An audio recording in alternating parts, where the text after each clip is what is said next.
Le 15 octobre 1981, dans la campagne brumeuse de Normandie, une famille entière de paysans a disparu sans laisser la moindre trace.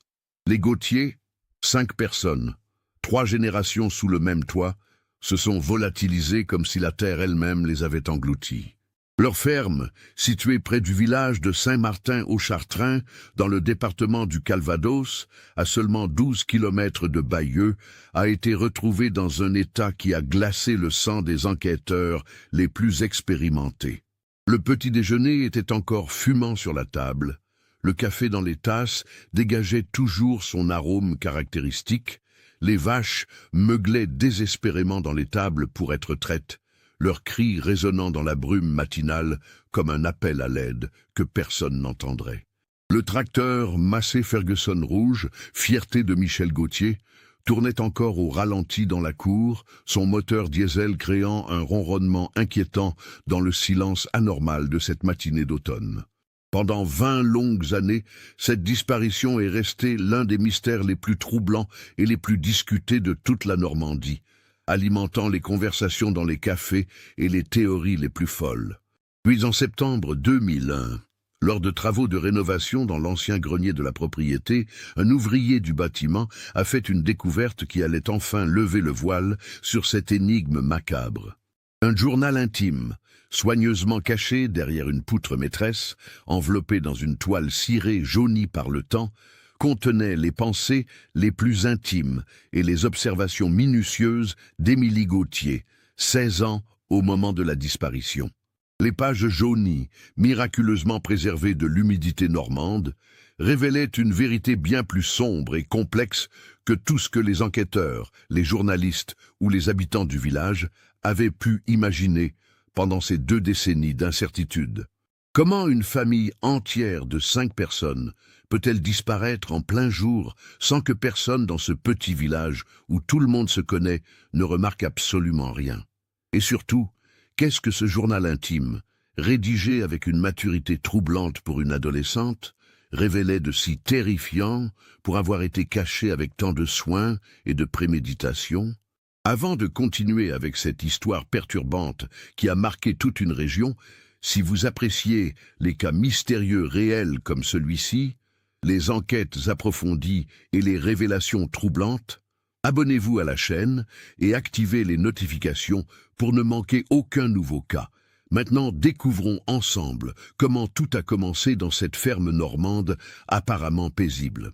La Normandie de 1981 était encore une région profondément ancrée dans ses traditions séculaires, où les techniques agricoles se transmettaient de père en fils depuis des générations, créant une chaîne ininterrompue de savoir-faire paysan. Le bocage normand, avec ses haies centenaires de noisetiers et d'aubépines, ses chemins creux creusés par des siècles de passage, formait un labyrinthe naturel où chaque ferme était un monde en soi, isolé, mais paradoxalement connecté par des liens invisibles de voisinage et d'entraide. Les matins d'automne y étaient particulièrement brumeux, la proximité de la Manche apportant une humidité constante qui s'accrochait au pâturage comme un linceul, créant une atmosphère à la fois mystérieuse et oppressante. C'est dans ce décor immuable, à quelques kilomètres du site historique des plages du débarquement, que vivait la famille Gauthier, sur une exploitation de 42 hectares qui produisait principalement du lait pour la coopérative locale et des pommes à cidre pour la production du célèbre Calvados. La ferme elle-même était une bâtisse normande typique, avec ses colombages apparents, son toit de tuiles plates couleur terre cuite et ses murs en torchis qui avaient vu passer 3 siècles d'histoire locale.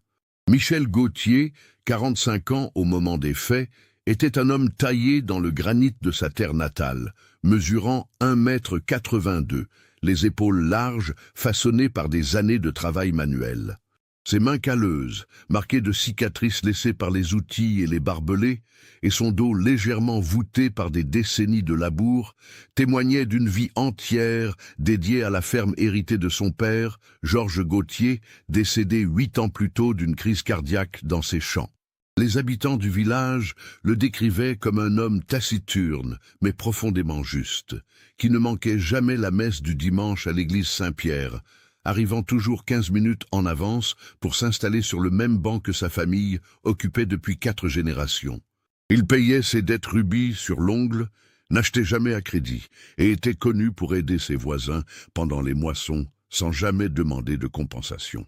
Pourtant, depuis le printemps 1981, certains observateurs attentifs avaient remarqué un changement subtil mais persistant dans son comportement, des absences inexpliquées lors des réunions de la coopérative agricole, des voyages nocturnes vers Caen dont il ne parlait jamais, même à ses amis les plus proches, et une nervosité nouvelle qui se manifestait par des regards furtifs et des mains qui tremblaient légèrement quand on mentionnait les contrôles douaniers. Sylvie Gauthier, née Marchand, son épouse de 42 ans, était en apparence l'antithèse parfaite de son mari taciturne. Originaire de Rouen, où elle avait grandi dans une famille de commerçants aisés, elle avait rencontré Michel lors d'une foire agricole en 1959. Ancienne institutrice diplômée de l'école normale, elle avait abandonné sa carrière prometteuse après la naissance d'Antoine pour se consacrer à l'éducation de ses enfants et aider à la ferme, un sacrifice qu'elle portait comme une croix invisible mais lourde. Les voisins se souvenaient encore de sa voix mélodieuse lors des veillées d'hiver, où elle racontait avec passion les légendes normandes aux enfants du hameau rassemblés autour de la cheminée. L'histoire de la Dame Blanche du château de Creully, les lutins malicieux du bocage ou encore la légende du cheval Bayard. Elle animait également la chorale paroissiale avec un talent qui faisait dire au père François qu'elle aurait pu faire carrière dans la musique. Mais derrière cette façade aimable et culturée, Sylvie portait le poids d'un sacrifice qu'elle n'avait jamais vraiment accepté, et certains soirs, on pouvait la voir regarder longuement par la fenêtre de la cuisine, les yeux perdus vers l'horizon, comme si elle cherchait une vie qu'elle n'avait pas vécue. Antoine, l'aîné de 19 ans, incarnait l'espoir d'une modernisation de l'exploitation familiale. Étudiant brillant en 2e année d'agronomie à l'université de Caen, il rentrait religieusement chaque vendredi soir par le quart de 18h30 pour aider son père durant le week-end. Grand et mince comme sa mère, avec ses lunettes à monture d'écaille et ses cheveux châtains toujours légèrement ébouriffés, il ressemblait plus à un intellectuel qu'à un fils de paysan. Ses cahiers étaient remplis de calculs de rendement, de schémas d'irrigation moderne, de plans pour convertir une partie de l'exploitation en agriculture biologique, une idée révolutionnaire pour l'époque qui faisait lever les yeux au ciel à son père. Les tensions entre père et fils étaient palpables lors des marchés aux bestiaux du mardi à Bayeux, où Antoine proposait systématiquement des innovations que Michel rejetait avec un grognement désapprobateur, créant des silences embarrassés que Sylvie tentait de combler avec des sourires forcés. Émilie, 16 ans, était considérée par tous comme le mystère de la famille Gauthier. Ni extravertie comme Lucas, ni studieuse comme Antoine, elle habitait un monde intérieur riche et complexe que personne ne semblait vraiment pouvoir pénétrer. Physiquement, elle tenait de sa grand-mère paternelle, avec ses longs cheveux châtains qu'elle tressait chaque matin avec une précision méticuleuse, ses yeux verts qui semblaient voir au-delà des apparences, et sa silhouette frêle qui lui donnait l'air d'une créature féerique égarée dans le monde prosaïque de la ferme. Silencieuse et observatrice, elle passait ses journées libres à errer dans les champs avec son carnet à couverture de cuir bordeaux, cadeau de sa marraine pour ses 15 ans, notant tout ce qu'elle voyait et ressentait avec une acuité troublante pour son âge. Sa meilleure amie, Nathalie Mercier, fille du pharmacien du village, racontera plus tard aux enquêteurs qu'Émilie semblait porter un secret trop lourd pour ses épaules adolescentes, un fardeau qui assombrissait parfois son regard et la faisait sursauter au moindre bruit inattendu. Le Benjamin, Lucas, 13 ans, apportait la seule vraie lumière dans cette maison où les non-dits pesaient comme l'humidité perpétuelle de la Normandie. Petit pour son âge mais débordant d'énergie, avec ses taches de rousseur qui constellaient ses joues rondes et son éternel sourire espiègle, il était l'exact opposé de sa sœur contemplative. Passionné par les animaux de la ferme au point d'avoir donné un nom à chacune des 32 vaches laitières, Il connaissait leur personnalité, leurs préférences, leurs humeurs. Il rêvait de devenir vétérinaire, collectionnait les livres sur les animaux et passait des heures à soigner les bêtes blessées qu'il trouvait dans les champs. Son rire cristallin résonnait souvent dans la cour, créant des échos joyeux qui contrastaient dramatiquement avec l'atmosphère de plus en plus lourde et oppressante qui régnait dans la grande maison normande. La ferme elle-même semblait porter le poids de ses 300 ans d'histoire. Les poutres du salon principal, noircies par des générations de feux de cheminée, craquaient la nuit comme si elles racontaient les secrets des familles qui s'étaient succédées entre ces murs. La cave voûtée, où l'on conservait le cidre et le calvados maison, dégageait une odeur de pommes fermentées et de moisies qui imprégnait toute la maison. Le grenier, vaste espace sous les combles où s'entassaient des générations d'objets oubliés, était le royaume secret d'Émilie qui y avait aménagé un coin lecture près de la lucarne donnant sur les champs. Le matin du 15 octobre 1981 restera à jamais gravé dans la mémoire collective de Saint-Martin-au-Chartrain comme le jour où l'impossible est devenu réalité, où le tissu même de la réalité sembla se déchirer pour engloutir une famille entière. La brume automnale, particulièrement dense cette année-là après un été pluvieux suivi d'un automne précocement froid, enveloppait la campagne d'un voile opaque et mouvant qui rendait invisible tout ce qui se trouvait à plus de 20 mètres, transformant le paysage familier en un territoire inconnu et menaçant. Les corbeaux, habituellement bruyants à cette heure matinale, étaient étrangement silencieux, comme s'ils pressentaient la tragédie qui venait de se jouer. C'est Marguerite Bonnet, 63 ans, femme de ménage dévouée qui travaillait pour les Gauthier depuis 15 ans, qui a donné l'alerte. Veuve depuis 5 ans, elle vivait seule dans une petite maison à l'entrée du village et considérait les Gauthier comme sa seconde famille. Arrivée à 7h30 précise, comme chaque mardi et jeudi, une ponctualité légendaire qui faisait dire aux villageois qu'on pouvait régler sa montre sur ses allées et venues, elle a immédiatement su que quelque chose n'allait pas. Le portail de fer forgé, habituellement fermé avec soin et dont les grincements caractéristiques annonçaient chaque visiteur, était grand ouvert, battant légèrement dans la brise matinale comme une bouche béante. Les Gauthier, méticuleux dans leur routine, au point d'en être prévisibles, ne laissaient jamais la propriété accessible ainsi, surtout depuis que des vols de matériel agricole avaient été signalés dans les fermes voisines. En s'approchant par l'allée de gravier qui menait à la maison, ses pas résonnant étrangement dans le silence inhabituel, elle a entendu le bruit caractéristique du tracteur Massey Ferguson rouge qui tournait au ralenti dans la cour. L'engin était positionné de manière bizarre, en travers de l'allée, comme abandonné en pleine manœuvre, le siège du conducteur vide, la clé encore sur le contact vibrant au rythme du moteur diesel. La porte de la cuisine, ce cœur battant de toute ferme normande, était entr'ouverte, laissant s'échapper l'odeur familière et réconfortante du café fraîchement préparé mélangé à celle du pain grillé. Sur la grande table en chêne massif, qui avait vu 4 générations de Gauthier prendre leur repas, 5 bols en faïence bleue et blanche étaient disposés pour le petit déjeuner dans leur ordre habituel. Michel en bout de table, Sylvie à sa droite, Antoine à sa gauche, puis Émilie et Lucas. Le café fumait encore dans les tasses, formant de petites volutes de vapeur qui montaient paresseusement vers le plafond, aux poutres apparentes. Le lait, dans son pot en grès, n'avait pas encore eu le temps de former cette peau caractéristique qui se forme quand il refroidit. Des tartines beurrées attendèrent d'être mangées, certaines déjà mordues, et la confiture de mûres, faite maison par Sylvie la semaine précédente, était ouverte, le couteau en argent encore posé en travers du pot de cristal. Mais le plus troublant était le silence.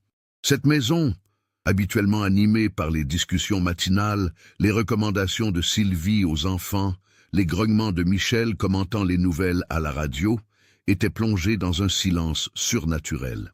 Même la vieille horloge comtoise du salon, dont le tic-tac rythmait la vie de la maison depuis 150 ans, semblait sonner plus fort dans ce vide oppressant.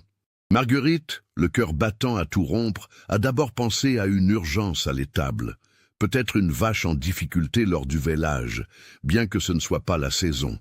Elle s'y est précipitée, ses vieilles jambes retrouvant une vigueur oubliée sous l'effet de l'adrénaline.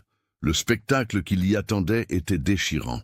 Les 32 vaches laitières de race normande, fierté de Michel qui connaissait la généalogie de chacune sur 3 générations, étaient en pleine détresse.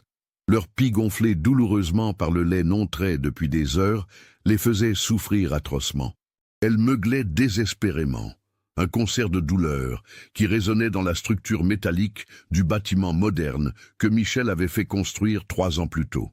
La salle de traite automatique, investissement considérable qui avait nécessité un emprunt à la Crédit Agricole, était préparée, les griffes de traite propres et alignées, les seaux en acier inoxydable en place, mais vides. Le système d'éclairage au néon était allumé, projetant une lumière froide et crue sur le béton humide et les rigoles d'évacuation. Un tabouret de traite à 3 pieds était renversé dans l'allée centrale, comme si quelqu'un s'était levé si précipitamment qu'il n'avait pas pris le temps de le redresser. La panique a véritablement saisi Marguerite, lui coupant presque le souffle, quand elle a découvert Tonnerre, le border collie de 3 ans qui était l'ombre fidèle de Michel. Le chien, habituellement plein de vie et d'énergie, toujours prêt à rassembler le troupeau ou à accueillir les visiteurs avec des aboiements joyeux, était recroquevillé sous l'escalier menant au grenier à foin. Il tremblait de tous ses membres, les yeux écarquillés de terreur, refusant obstinément de sortir malgré les appels doux de Marguerite qu'il connaissait pourtant depuis qu'il était chiot. Quand elle a tenté de l'approcher, il a grogné, chose qu'il n'avait jamais faite, puis s'est mis à gémir pitoyablement, comme hanté par quelque chose d'invisible et de terrifiant. Les mains tremblantes, Marguerite s'est précipitée vers le téléphone mural de la cuisine pour appeler les gendarmes. Il lui a fallu 3 tentatives pour composer correctement le numéro, tant ses doigts tremblaient. Sa voix, habituellement claire et assurée, n'était qu'un murmure étranglé quand elle a expliqué la situation au planton de service. Les gendarmes de la brigade de Bayeux, arrivés en 2 Renault 4L bleus à 9h15 précise, ont immédiatement compris qu'ils avaient affaire à quelque chose d'extraordinaire. Le capitaine Henri Durand, 48 ans, enquêteur expérimenté qui avait résolu l'affaire du triple meurtre de Lisieux en 1978, a pris personnellement en charge l'affaire. Grand, mince, avec une moustache poivre et sel méticuleusement entretenue et des yeux gris perçants qui semblaient voir au-delà des apparences, il avait la réputation de ne jamais laisser tomber une enquête. Son premier réflexe a été d'établir un périmètre de sécurité et de lancer une fouille méthodique de tous les bâtiments de l'exploitation. Le hangar à matériel agricole, où s'alignait la moissonneuse-batteuse, le semoir et divers outils, a été passé au peigne fin. Les 2 granges, l'une datant du XVIIIe siècle avec ses murs de pierre et sa charpente en chêne, l'autre plus récente en tôle ondulée, ont été explorées du sol au plafond.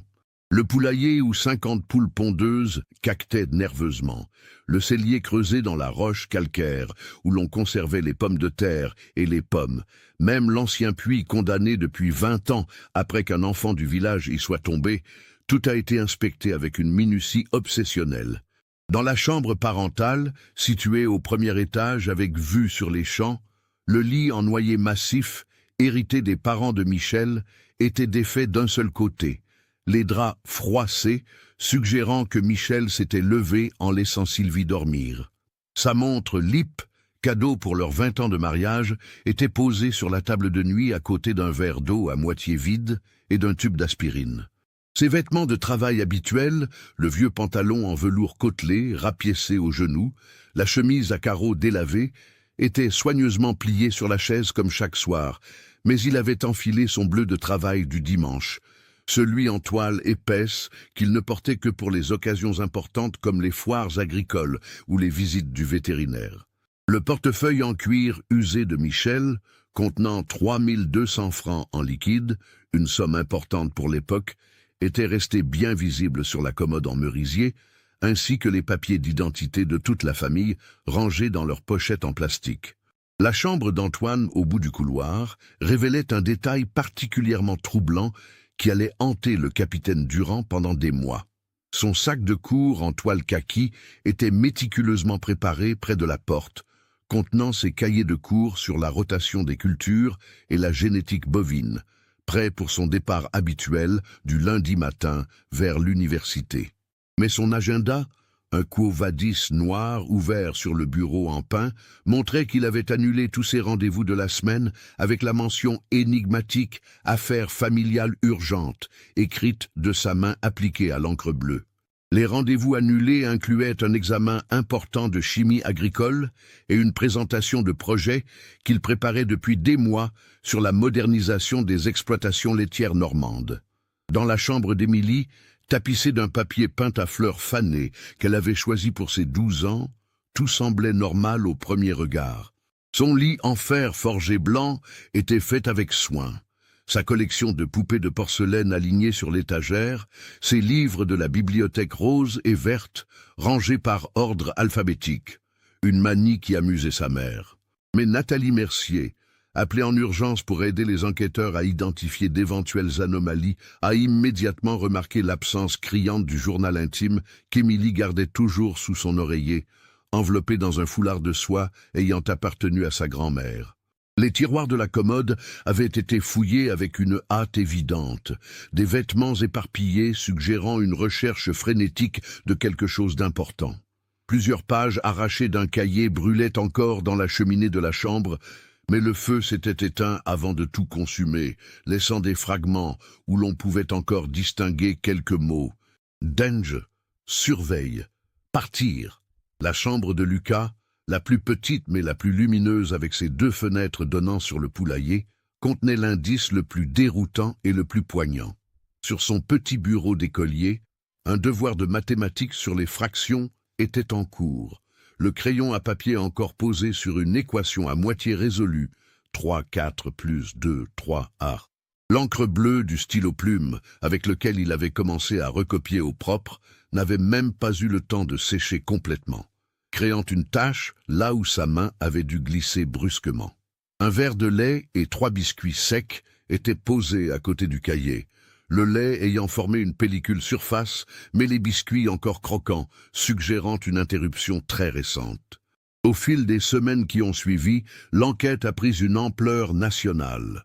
France Inter diffusait des bulletins quotidiens. Europe 1 avait envoyé son meilleur reporter criminel. Et même TF1 avait installé une équipe permanente dans le village, transformant le petit café du commerce en quartier général, improvisé des médias. La disparition des Gauthier était devenue l'affaire du moment, captivant une France entière qui se demandait comment une famille de 5 personnes pouvait s'évaporer sans laisser la moindre trace dans un village où tout le monde connaissait tout le monde. L'enquête initiale, menée avec une minutie exemplaire par le capitaine Durand, qui dormait désormais 3 heures par nuit, avait mobilisé des moyens considérables. Plus de 60 gendarmes venus de tout le département, 12 chiens pisteurs de la brigade cynophile de Rouen, et même un hélicoptère Alouette 2 de la gendarmerie nationale qui survolait la région en cercle concentrique de plus en plus large. Les étangs de la vallée de la Seule avaient été dragués un par un, mobilisant les équipes de plongeurs de la sécurité civile pendant 3 semaines. Les bois de Balleroy et de Cerisy, qui s'étendaient sur des milliers d'hectares, avaient été passés au peigne fin par des battues organisées avec l'aide de 300 volontaires venus de toute la région.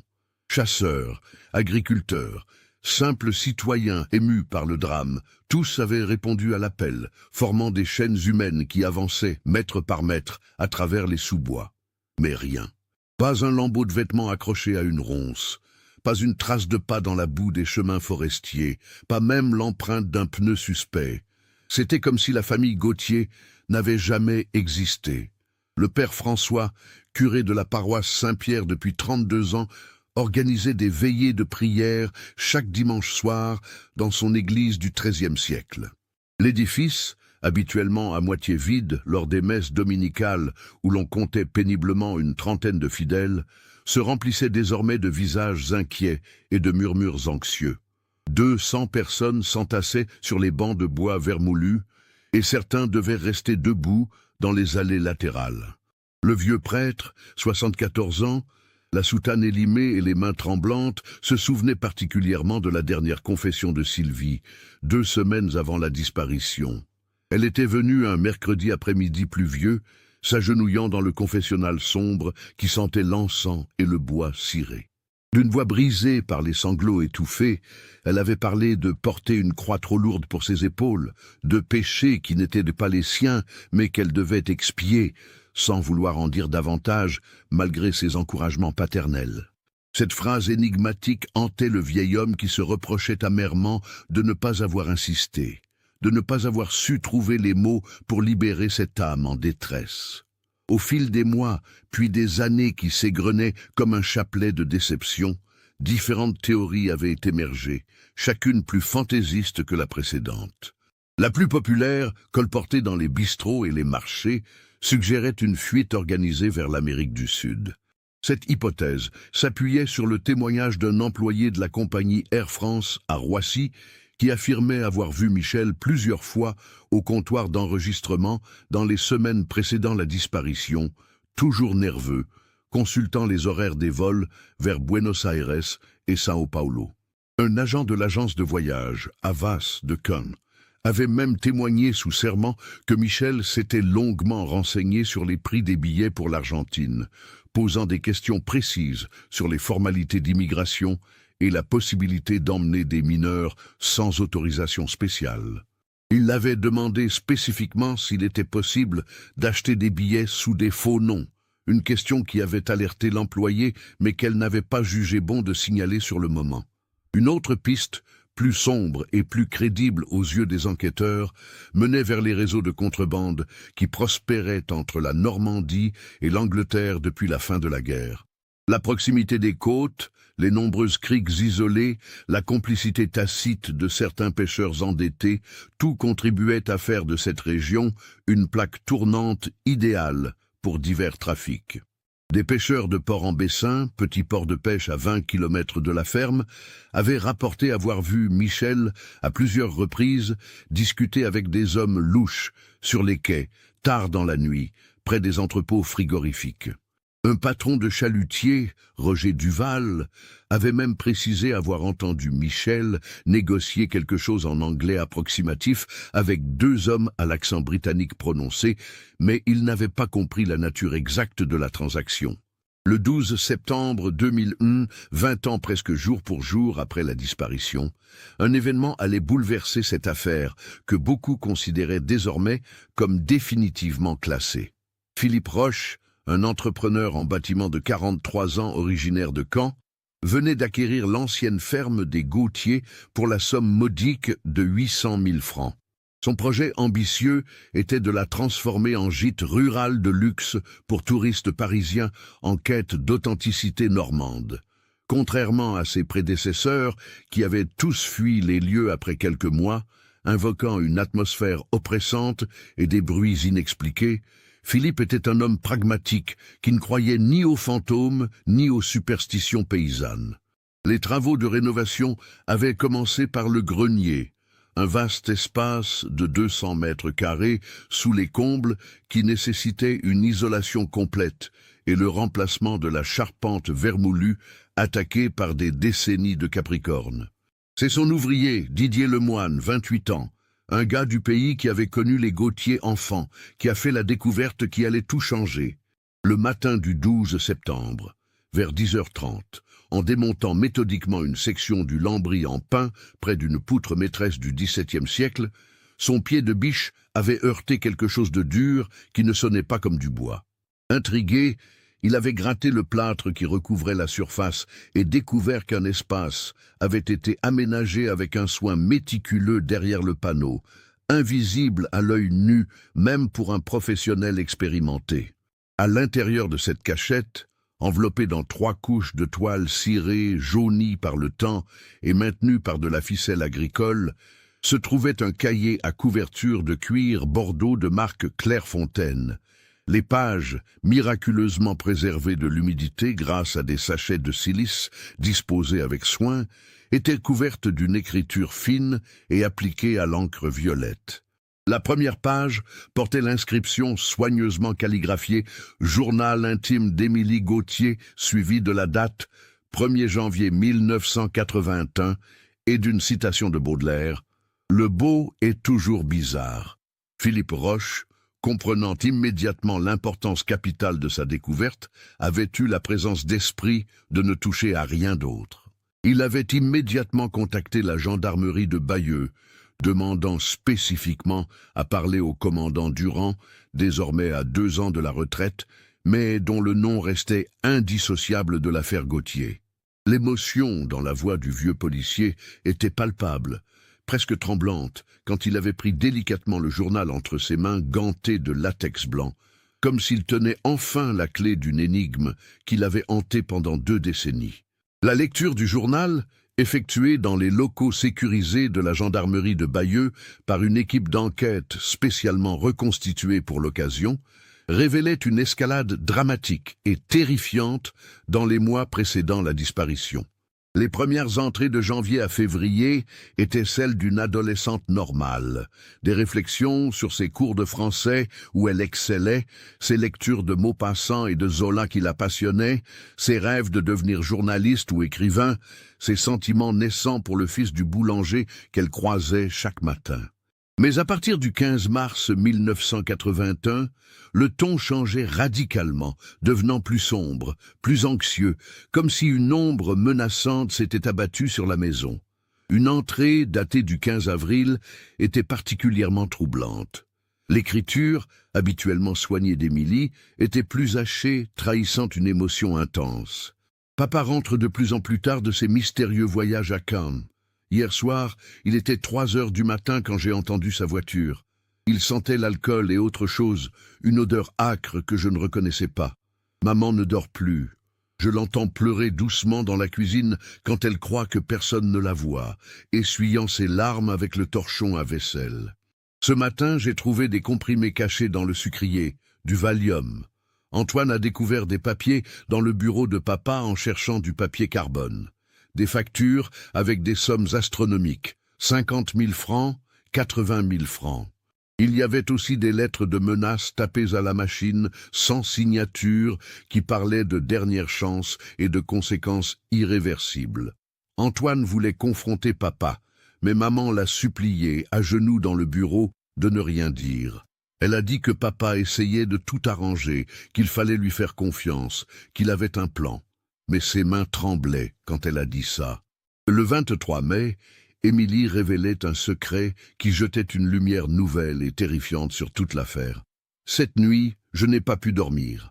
Vers 2 heures du matin, j'ai entendu le moteur de la camionnette. J'ai regardé par la fenêtre et j'ai vu papa qui partait vers le vieux hangar, près de la route départementale D6, celui qu'on n'utilise plus depuis que grand-père est mort. La curiosité était plus forte que la peur. J'ai enfilé mon manteau par-dessus ma chemise de nuit et je l'ai suivi à travers champs, me cachant derrière les haies. Il y avait une camionnette Ford Transit blanche que je n'avais jamais vue, immatriculée en Grande-Bretagne. Des hommes chargeaient des caisses en bois marquées de symboles que je ne comprenais pas. J'ai failli crier quand j'ai reconnu Monsieur Lefebvre parmi eux. Lui qui vient dîner chez nous tous les dimanches, qui est le parrain de Lucas. Il parlait en anglais avec 3 autres hommes. L'un d'eux avait une horrible cicatrice sur la joue gauche qui déformait son sourire. J'ai entendu les mots « weapons »,« Dover »,« customs ». J'ai eu si peur que j'ai couru jusqu'à la maison, me déchirant les pieds sur les ronces. Je n'ose en parler à personne. Si papa est impliqué dans quelque chose d'illégal avec Monsieur Lefebvre, que va-t-il nous arriver?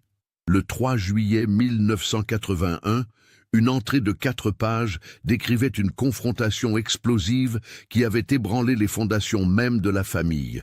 L'enfer s'est déchaîné ce soir. Maman a trouvé l'argent. Elle cherchait de vieilles couvertures dans la grange pour les donner aux pauvres de la paroisse et elle est tombée sur une valise en cuir cachée sous la paille. Dedans, il y avait des liasses de billets, des livres sterling, des francs, même des dollars américains. Au moins 200 000 francs en liquide. Sa confrontation avec papa a été terrible.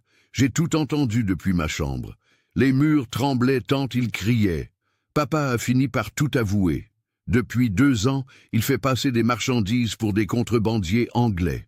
Au début, c'était juste de l'alcool et des cigarettes. Mais maintenant, ce sont des armes, des pistolets, des revolvers, destinés au marché noir britannique, où les lois sont plus strictes. Monsieur Lefebvre l'avait entraîné là-dedans, lui promettant de l'argent facile pour sauver la ferme qui croule sous les dettes depuis la modernisation de l'étable. Mais maintenant, papa veut arrêter et les Anglais ne sont pas d'accord. Ils ont menacé de s'en prendre à nous si papa les abandonne. L'homme à la cicatrice a dit qu'il savait où j'allais à l'école, qu'il connaissait le trajet que Lucas prenait pour aller au catéchisme. Maman a vomi dans l'évier après avoir entendu ça. Une entrée du 20 août était absolument glaçante, l'écriture d'Émilie trahissant une peur viscérale. L'homme à la cicatrice est venu aujourd'hui. Je l'ai vu de près cette fois. Des yeux gris comme de l'acier, froid, sans âme. Il s'appelle Morrison, James Morrison. Il a parlé longtemps avec papa dans le bureau, la porte fermée à clé, mais j'ai écouté par le trou de la serrure. Il parlait d'une dernière livraison, quelque chose de très important qui devait arriver d'Europe de l'Est en octobre. Des Makarov et des Tokarev, j'ai noté les noms. Papa suppliait, disant qu'après ça, ce serait vraiment fini, qu'il avait besoin de protéger sa famille. Morrison a ri, un rire qui m'a donné la chair de poule, et a dit en anglais avec un accent terrible, « Nothing is ever finished, Michel. You're ours until we say otherwise. » Quand il est parti, j'ai vu papa par la fenêtre. Il était effondré sur son bureau, la tête entre les mains, les épaules secouées de sanglots. Je n'avais jamais vu mon père pleurer. Le commandant Durand a immédiatement ordonné une nouvelle fouille complète de la propriété avec tous les moyens modernes disponibles en 2001. Détecteurs de métaux dernière génération, caméras thermiques, géoradar capable de sonder jusqu'à 10 mètres de profondeur, tout l'arsenal technologique a été déployé. C'est ainsi qu'ils ont découvert, enterré sous une dalle de béton dans le hangar abandonné mentionné par Émilie, 3 caisses métalliques étanches de fabrication militaire. À l'intérieur, des documents en anglais détaillant des routes de contrebande, des cartes maritimes de la Manche annotées avec des points de passage pour éviter les patrouilles douanières, des comptes rendus de livraison et près de 50 000 francs en coupures usagées de différentes devises. Plus troublant encore, ils ont trouvé une liste de noms avec des montants, apparemment des complices ou des clients. Plusieurs noms étaient des notables locaux, dont 2 maires de communes voisines et un commissaire de police à la retraite. Le 5 octobre, 10 jours seulement avant la disparition, Émilie écrivait avec une lucidité terrifiante pour son âge. Papa nous a tous réunis ce soir dans le salon. Même Lucas a dû arrêter ses devoirs. Papa avait le visage grave, les traits tirés par des semaines d'insomnie. Il a dit qu'on devrait peut-être partir en voyage, tous ensemble pour quelques semaines. Des vacances prolongées, il a dit, mais sa voix sonnait faux. Maman a éclaté en sanglots, s'enfuyant dans la cuisine. Antoine a tout de suite compris que quelque chose de grave se préparait. Il a demandé franchement, « On fuit, c'est ça ?» Papa n'a pas répondu, détournant le regard. Lucas était le seul à être content, sautillant sur place en demandant si on irait voir la mer. Papa nous a fait promettre sur la Bible de ne parler à personne de ce projet de voyage. Personne, il a répété en me regardant fixement, sachant que j'étais proche de Nathalie. J'ai promis, mais mon cœur battait si fort que j'étais sûr que tout le monde pouvait l'entendre. La dernière entrée du journal, datée du 14 octobre 1981, la veille de la disparition, était la plus troublante de toutes. L'écriture d'Émilie, habituellement si soignée, était tremblante, presque illisible par endroits. Ce soir, Monsieur Lefebvre est venu dîner comme si de rien n'était. Il a apporté une tarte aux pommes que sa femme avait préparée. Il a plaisanté avec Lucas sur ses notes en mathématiques. Il a même complimenté maman sur son rôti de porc. Mais ses yeux étaient froids comme ceux d'un serpent. Après le repas, quand maman débarrassait avec mon aide, j'ai entendu sa conversation avec papa sur la terrasse. Il a dit que tout était arrangé pour demain matin, que la camionnette viendrait à 5 heures précises. Les Anglais ont accepté, il a dit. Une dernière livraison et vous êtes libre. Ils ont même préparé les papiers pour votre voyage. Papa a hoché la tête, mais je voyais ses mains trembler quand il a allumé sa pipe. Après le départ de Lefebvre, j'ai vu maman dans leur chambre. Elle prenait les albums photos de famille, celui de leur mariage, ceux de nos baptêmes, et les cachait dans son grand sac en toile. Elle préparait notre fuite, c'était évident. Mais quelque chose me dit que Monsieur Lefebvre ne nous laissera jamais partir vivants. Il sait trop de choses, nous savons trop de choses. J'ai peur, j'ai tellement peur. Si quelqu'un trouve ce journal un jour, qu'il sache que nous n'étions pas des criminels. Papa a fait des erreurs terribles, mais il voulait juste sauver la ferme, notre héritage. Nous n'avions pas le choix. Si nous disparaissons, cherchez Monsieur Lefebvre. C'est lui la clé de tout. Je cache ce journal dans le grenier, dans l'endroit secret que grand-mère m'avait montré avant de mourir. Si vous lisez ceci, priez pour nous. Armé de ces nouvelles informations explosives, le commandant Durand a décidé de confronter immédiatement Jacques Lefebvre, maintenant âgé de 72 ans. L'homme vivait toujours dans sa ferme, à 800 mètres de l'ancienne propriété des Gauthier. Au fil des années, il était devenu l'un des agriculteurs les plus prospères de la région, possédant maintenant plus de 200 hectares et une flotte de machines agricoles ultramodernes. Quand les gendarmes se sont présentés à sa porte le 18 septembre 2000, à 6 heures du matin, son visage s'est instantanément décomposé. 20 ans de mensonges venaient de s'écrouler en une seconde. L'interrogatoire initial s'est déroulé dans la cuisine même, où 20 ans plus tôt, il avait partagé tant de repas avec les Gauthier. La pièce, modernisée avec des équipements dernier cri, semblait narquée de sa réussite construite sur un terrible secret. Lefebvre, d'abord, a tenté de maintenir son innocence, répétant mécaniquement la même histoire qu'il avait racontée pendant 2 décennies, comme un disque rayé.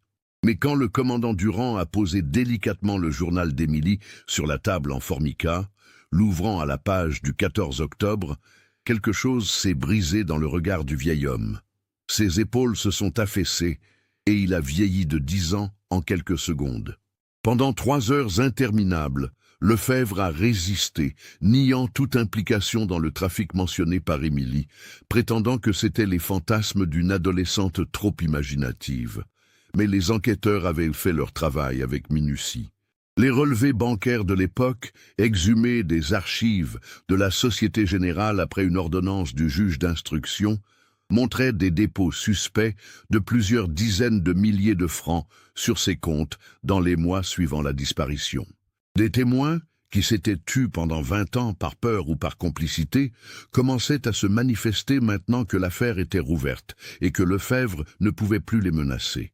C'est Marguerite Bonnet, l'ancienne femme de ménage, maintenant âgée de 83 ans et rongée par un cancer en phase terminale, qui a apporté l'élément décisif.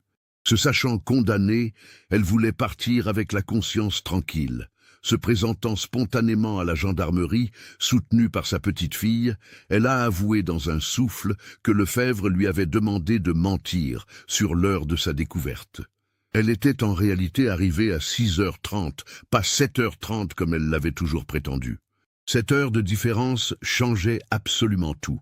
Entre 6h30 et 7h30, Lefebvre avait eu le temps de revenir de l'endroit où il avait emmené les Gauthier, de nettoyer méticuleusement sa camionnette Ford Transit blanche, celle-là même qu'Émilie avait vue, de changer de vêtements et de brûler ceux tachés de sang dans l'incinérateur de sa ferme. Marguerite avait accepté de mentir en échange de 5000 francs, une somme énorme pour une veuve qui survivait avec une pension de réversion misérable. Elle avait vécu avec ce secret pendant 20 ans, le poids de sa complicité passive la détruisant à petit feu, la transformant en l'ombre d'elle-même. Confronté à ce témoignage accablant, Lefebvre s'est complètement effondré. Les mots sont sortis comme un barrage qui cède sous la pression, 20 ans de mensonges s'écroulant en un torrent de révélations. Oui, il avait entraîné Michel Gauthier dans le réseau de contrebande. Au début, en 1979, c'était vraiment juste de l'alcool et des cigarettes, rien de bien méchant, selon ses propres mots. Les Anglais payaient bien et les 2 fermes avaient besoin d'argent après plusieurs mauvaises récoltes.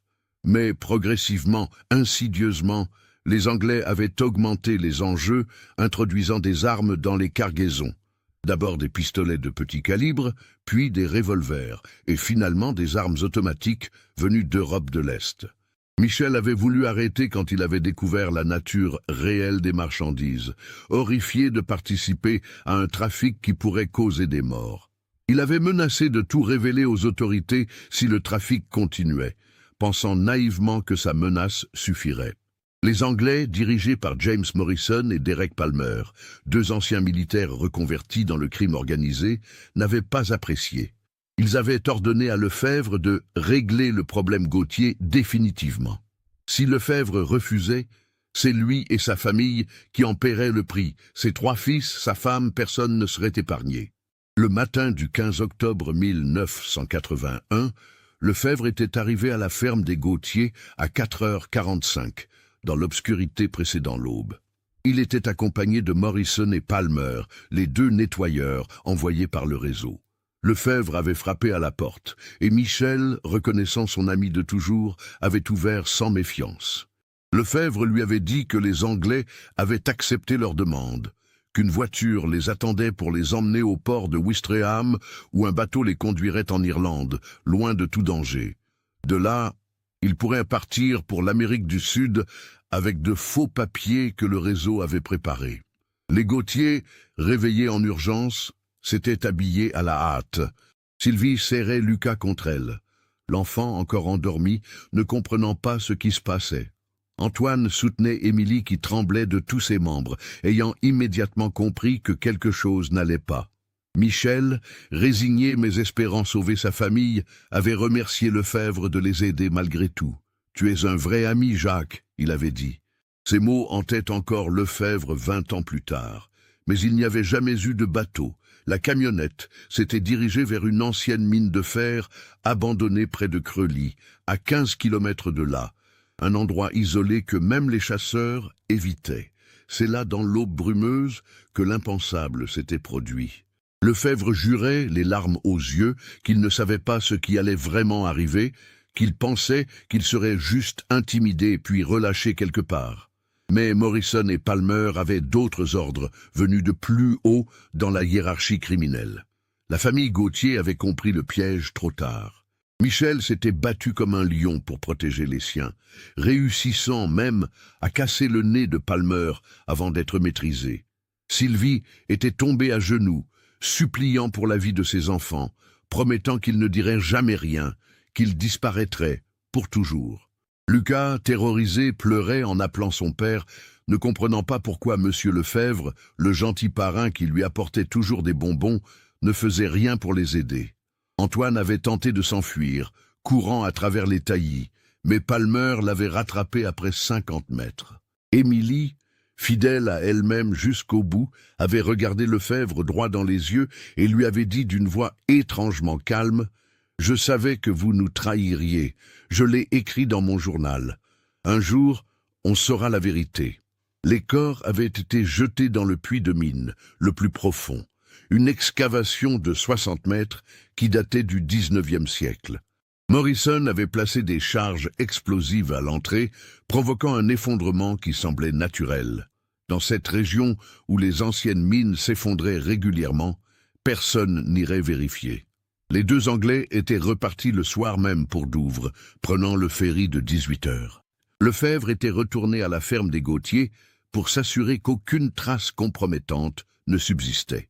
C'est lui qui avait laissé le tracteur en marche pour créer l'illusion d'un départ précipité, disposer les tasses de café sur la table pour suggérer une matinée ordinaire interrompue, créant une mise en scène si parfaite qu'elle avait trompé les enquêteurs pendant 20 ans. Les aveux complets de Jacques Lefebvre, enregistrés sur magnétophone et consignés dans un procès-verbal de 80 pages, ont déclenché l'une des plus grandes opérations de recherche de l'histoire criminelle française. Le 23 septembre 2001, les équipes du GRIMP, groupe de reconnaissance et d'intervention en milieu périlleux, ont commencé l'exploration dangereuse de l'ancienne mine de Creully. L'opération était extrêmement périlleuse, les galeries menaçant de s'effondrer à tout moment sous le poids de 20 ans d'infiltration d'eau. Après 4 jours d'efforts surhumains, travaillant jour et nuit dans des conditions épouvantables. Les sauveteurs ont atteint le fond du puits principal. Les restes de la famille Gauthier ont été découverts exactement là où Lefebvre avait dit qu'ils seraient, préservés partiellement par le froid constant et l'humidité de la mine. Les effets personnels retrouvés. La montre Lippe de Michel, arrêtée à 5h32, le collier en or de Sylvie, que Michel lui avait offert pour leur fiançailles, le cartable de Lucas avec ses cahiers d'écolier, le bracelet en argent d'Émilie, et même des fragments du journal d'Antoine confirmaient sans aucun doute possible l'identité des victimes. L'ADN, technologie inexistante en 1981 mais disponible en 2001, a fourni la confirmation définitive. L'autopsie, pratiquée par le médecin légiste en chef de Rouen, a révélé que la mort avait été relativement rapide, par balles de calibre 9 mm, probablement des Browning HP britanniques. Un détail a particulièrement ému l'équipe médico-légale. La disposition des corps suggérait que les parents avaient tenté jusqu'au bout de protéger leurs enfants, Michel et Sylvie, formant littéralement un bouclier humain devant Antoine, Émilie et Lucas. Les impacts de balles confirmaient qu'ils étaient morts en tentant de faire rempart de leur corps. La nouvelle de la découverte macabre s'est répandue comme une traînée de poudre dans toute la France. Saint-Martin-aux-Chartrains, si longtemps hanté par ce mystère, a vécu un mélange de soulagement et d'horreur. Enfin, on savait. Enfin, les Gauthier pourraient reposer en paix dans la terre de leurs ancêtres. Mais le prix de cette vérité était terrible. L'un des leurs, un homme qu'ils avaient côtoyé pendant 20 ans, était responsable de cette tragédie.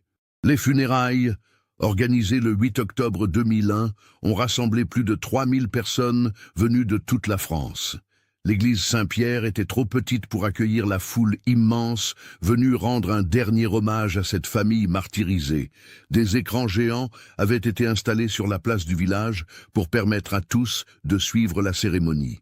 Le père François, maintenant âgé de 94 ans et se déplaçant en fauteuil roulant, a tenu à célébrer personnellement cette dernière messe. Sa voix cassée par l'émotion et les années à trouver les mots justes pour parler du pardon, mais aussi de la justice, de la rédemption, mais aussi de la punition, trouvant cet équilibre délicat nécessaire pour apaiser une communauté brisée. Ce cas tragique nous montre comment la soif d'argent peut transformer des amis de toujours en bourreaux impitoyables, comment le silence complice peut perpétuer l'injustice pendant des décennies, et comment un simple journal intime d'une adolescente peut devenir la clé pour résoudre l'impossible. La vérité, même enfouie sous 20 ans de mensonges, finit toujours par éclater. Qu'est-ce qui vous a le plus marqué dans cette histoire bouleversante ? Aviez-vous deviné le rôle de Jacques Lefebvre avant la révélation finale? Partagez vos réflexions et vos émotions dans les commentaires ci-dessous. Si ce type d'enquête approfondie sur des affaires réelles vous a captivé, n'oubliez pas de vous abonner à la chaîne et d'activer la cloche des notifications pour ne manquer aucune de nos prochaines investigations. Laissez un pouce bleu si cette histoire vous a touché et partagez-la avec quelqu'un qui s'intéresse aux grandes énigmes criminelles résolues. Merci de nous avoir suivis dans cette plongée troublante dans l'un des mystères les plus sombres de la Normandie.